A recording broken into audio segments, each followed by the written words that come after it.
Happy Friday, everybody, and happy 4th of July. I hope everyone has a great and safe weekend leading up to the holiday. I know a lot of people are taking off on Monday, and just wishing you the best with your families and your friends as you take some time out. I know us in the real estate business, we typically never take time off, but take some time to rest and take some time to relax with your friends and family if you get the opportunity.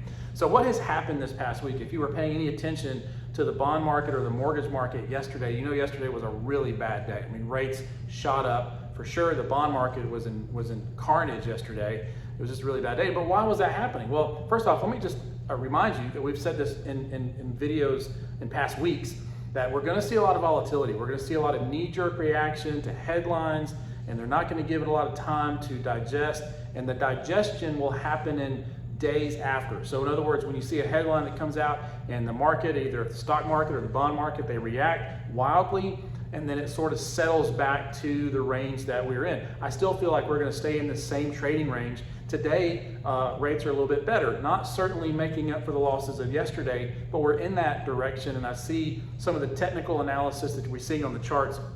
We're hitting and bouncing off those support levels, so there's nothing to panic. There's no reason to hit the panic button.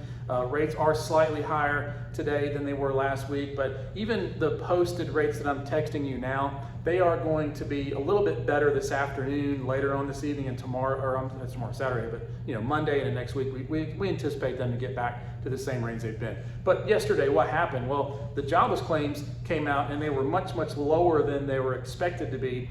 But a lot of people pointed out the fact that was reported on a week where Juneteenth was in the week, and that being sort of a relatively new holiday that's being recognized, that a lot of people maybe didn't have time or didn't meet the deadline to report their jobless claim. And so those numbers may not be skewed in the right direction. So we'll see that on the next report, and what will happen? Well, if they're a lot worse because they're making up and making those adjustments, the market may respond very favorably to that. We may see rates drop tremendously in that day. So not to get too excited one way or another, we got to keep an even keel, and we're just in this range. Now today, the reason the market is a little bit better, PCE came out, personal consumption expenditures, and they're seeing that they're down a little bit. In other words, inflation is improving. Certainly not improving fast enough, and that's the frustration that a lot of us are having right now, that not Bernanke, but Jerome Powell, I forgot what decade I'm in, but Jerome Powell continues to be focused on 2%, which again, if I had a deeper dive, I could explain to you, that's just kind of a made up number. There's no perfect number for inflation. We definitely want inflation to come down, but 2% on the mark isn't necessarily what it has to be today. I mean, if we get in that direction, that's good, but basically, I've used the analogy of a Tylenol, popping Tylenol till your headache goes.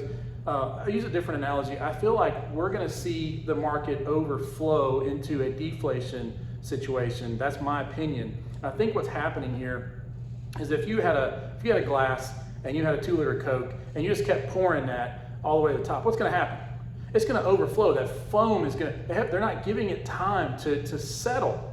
And that carbonation is just coming up over the top, and I think they're just pouring in and pouring in and pouring in, and they're not giving time for the market to settle on the lag effect of what they're doing. And I think what's going to happen, they're not doing us any favors in the long run. They think they are. It just boggles my mind, and unfortunately, we're going to see the negative effects of that also. What does that mean to us in the real estate market? Well, as far as inventory is concerned, not a whole lot. We're seeing inventory still low. That's a challenge, obviously, but it is keeping demand high, which is keeping prices strong. But obviously, interest rates are certainly keeping a lot of people on the sidelines. But again, we got to keep the long-term view of things. And so people that have to buy, people that are moving, aren't so rate conscious. They don't like it, and none of us do.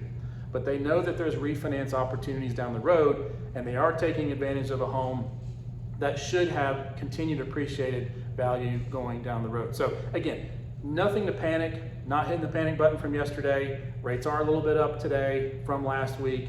Next week, if I had to predict, maybe they'll be a little bit lower than they are today, but we're still going to be in this range. You guys have a great weekend. Holler at me if I can do anything to help you. Happy 4th of July, and we'll talk to you soon.